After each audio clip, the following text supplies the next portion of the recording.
Hi everyone, good morning. Well, it's morning where I am, and welcome to Everything Spice. My name is Tanya. Today, I am featuring a recipe that is very familiar to me, and if you look at the recipe book, it's very worn out. This is my King Arthur Flour Baking Companion book, okay? So I'm featuring it today. I've made this recipe so many times, but I'm doing it as part of my sourdough series. So I already did one. If you check out the channel, you'll see it. This is the second one. There's so many things you can do with sourdough. I'm making a banana bread with it. All right, I have my mise en place in French, which means everything in its place. All of the recipe is already set up, so it's quick, and that is how you get something quick on the table. So for this banana bread, I'm featuring three bananas. I haven't mashed them yet. One of them is very ripe, and then the other two are slightly ripe, okay? And I have here a half a cup of my sourdough starter, as well as a half a cup of buttermilk. Mixed together, 1 cup. A third of a cup of oil, and I'm using a vegetable oil. You can use canola, you can use, I would stick with canola, vegetable, maybe coconut. I have some chips, about a cup of chips, and I put flour in it so that way they don't sink. Any type of things, raisins, nuts, or chocolate chips, that's what I do with it. I put a little bit of flour in there, and what that does is it keeps it from sinking to the bottom of your breads. Okay, 1 cup of sugar, okay? And here I have 2 eggs that I'm gonna beat up, okay? And for this, the recipe here, I got everything in the bowl, okay? I have a teaspoon of baking soda, a teaspoon of baking powder, teaspoon of cinnamon, I believe a teaspoon of salt, teaspoon, there you go. I have, let's see what else, 2 2/3 cup of unbleached flour. I believe that's it. And 2 teaspoons of vanilla extract. That is what's going to round out this recipe, which I have in the eggs, conversationally. So we're gonna start it, okay? Everything's gonna get mixed. So we're gonna start with the egg mixture and the vanilla that's in there. Now, usually what we do is liquid with liquid, but in this situation, this is the only situation that I know of that we're gonna add the sugar. The sugar goes in with the liquid, and it just does something to it. Now, if you didn't want all this sugar, the only thing you could do is substitute maybe a half a cup of sugar with a half a cup of applesauce. Or a sugar substitute, you could do that. But I would do maybe brown sugar too, you could do that, if you wanted to have less. But this is what the recipe calls for. It is a method. And you know what? You could also do it with this too. If you didn't want all this oil, you can replace some of it. It's really not a lot of oil, but say you had a half a cup of oil. You could take half of that and put applesauce. That's where the applesauce comes in. But it also could go inside this as well for the sweetening. If you wanted a more natural sweetener. Applesauce is good for a lot of things. Now what you do is you really gotta whip this up and make it like a yellowy color. Of course the eggs contribute to that, but it's sort of like a light yellow color. And that is what the emulsification of this happens. The sugar and the eggs. Look how pretty that goes. Right? Now what we're gonna do is we're gonna add our oil. These are the steps in baking that are necessary. Everything has its time in baking. It's not like cooking, where you can zhuzh everything together, throw things in, add to, or take out. It's a little bit more scientific when it comes to baking, a little more precise, as they say. I'm gonna beat this up, and it really like rises in volume. If you can look at that, and it's so smooth and wonderful, and that is what it needs to be, my friends.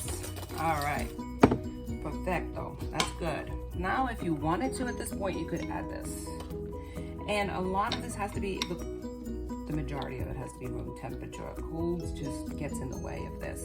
If you can have it room temperature, all of the ingredients in this situation, this instance, that would be ideal.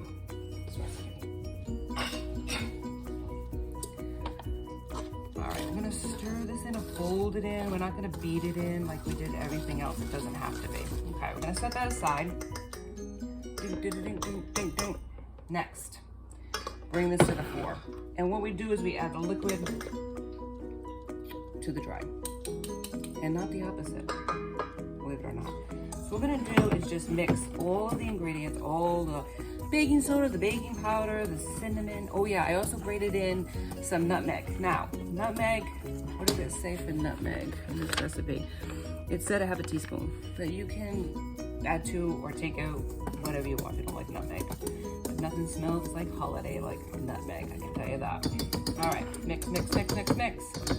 And all that's gonna go in together, but I'm gonna mash and smash my bananas. You really need to mash them. And according to, I don't know, I mean, you don't have to have it so mashed that it's like so broken up, it's liquidy. You can have a little chunk to it if you wanted to. It's totally up to you. I kind of like it a little bit more textured, but you do what you want to do. If you like it a little bit less, you like a little bit more. Just don't have too many big chunks in it because it's gonna go, it has to, you don't want it to have like, it has to be able to mix into the bread. If it's too chunky, there might be an issue with that because it is gonna turn to liquid when it gets into the oven before it solidifies into that bread.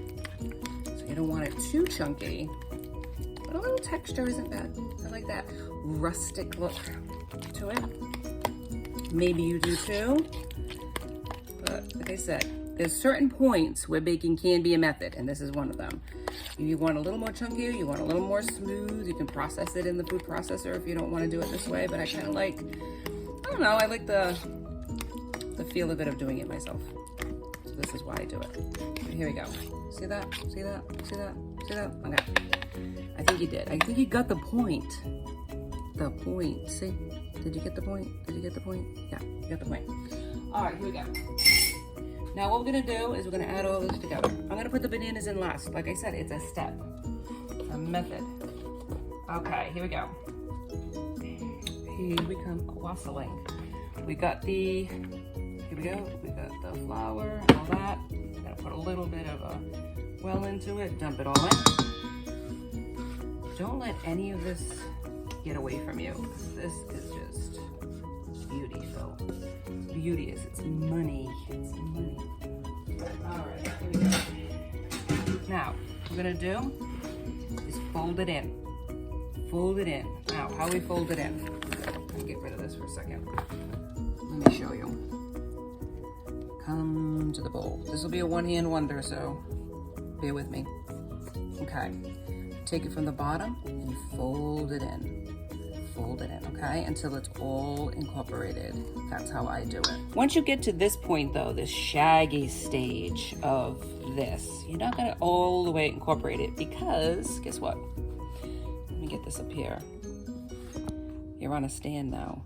You're actually on the book. Fabulous. Okay, we're gonna mix it in. Once it gets to this shag stage, guess what? I'm gonna add my mixture, baby.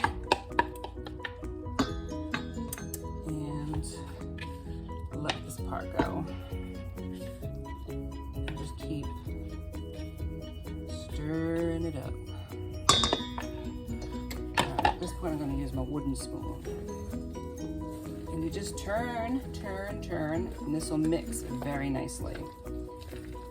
Okay, now I'm gonna add the chocolate chips, but I'm gonna add it to one because I have 2 breads that I'm gonna attempt to make. Because I believe this takes 2. All right, this is perfection right there. Hang on, I don't wanna let any of this go. I know, but I just can't let it go. Sorry. All right, here we go. Here we go. Now, I already have my pans. Voila! I already have them set up, okay? So, what I got here is aluminum because I can reuse them, and I do. I reuse these all the time. So I got these aluminum and I sprayed it with my handy dandy spray. My whatever cooking spray that you want. I'm not even gonna endorse one. Okay, so we want this even, Steven. So how we do it is we're gonna put this in this. Yeah, I know. Makes it even.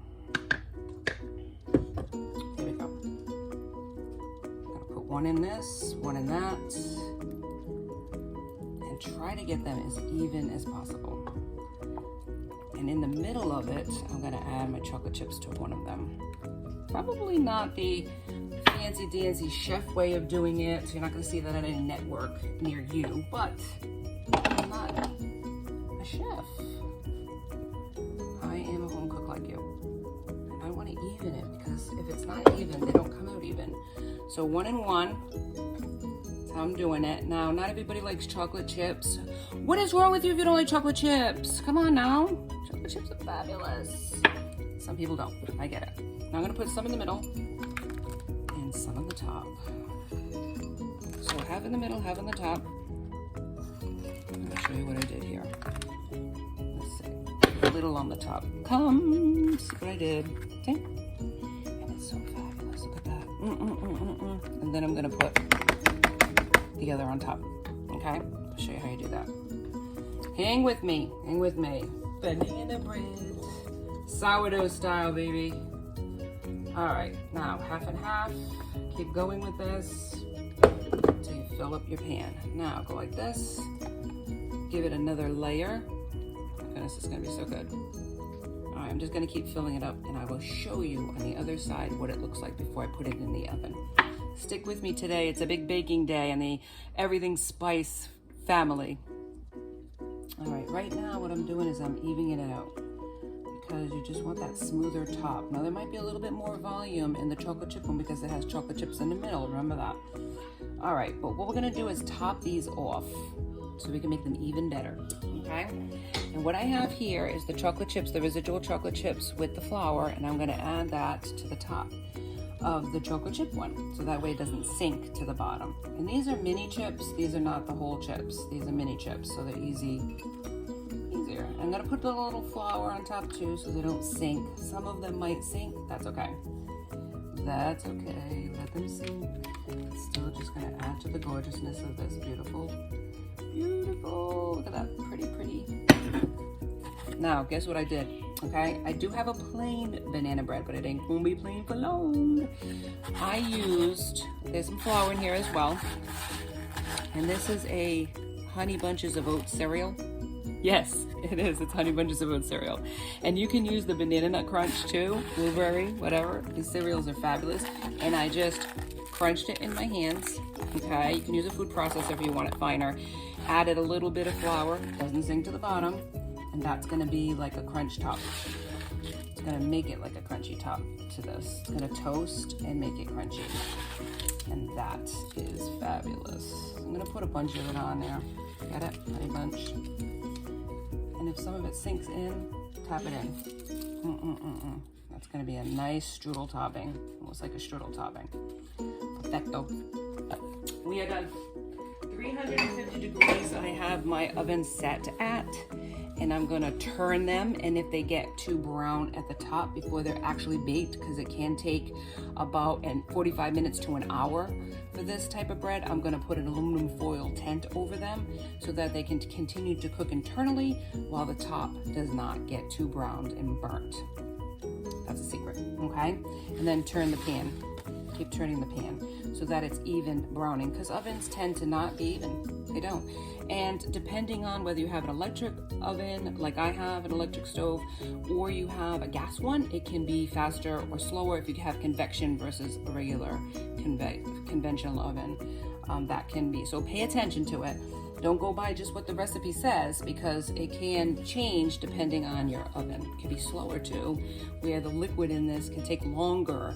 So keep testing it. And how I test it is I take a knife, a sharp knife, and I put it in the middle.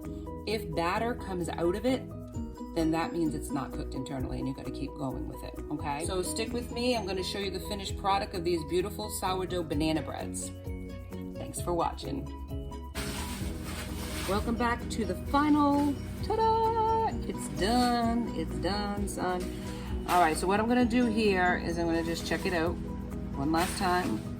And this is what you do. You gotta stick them into the middle, right? The thickest part, and look at, you can see a little bit of, let me see if the lighting, but nothing like batter, because that means that these are actually done. I took them out, I let this one rest. So, and then all you do is just turn them out, right? After about 10 minutes, you turn them out. And voila, look at this. It does melt in your hands, not in your mouth. What? It's a myth, okay? We just found it out. Let me wash my hands. Melted chocolate, yummy.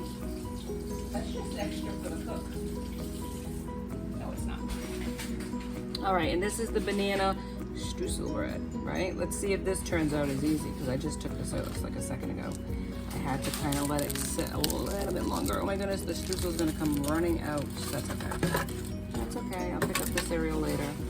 No crying over spilt cereal. Oh yeah, look at this mess. If you're not making a mess, you're not doing it right. I've always said that. Okay, so come to the breads. And don't mind the mess there, okay? Overlook that. All right, here we go. This is the beautiful sourdough banana streusel, right?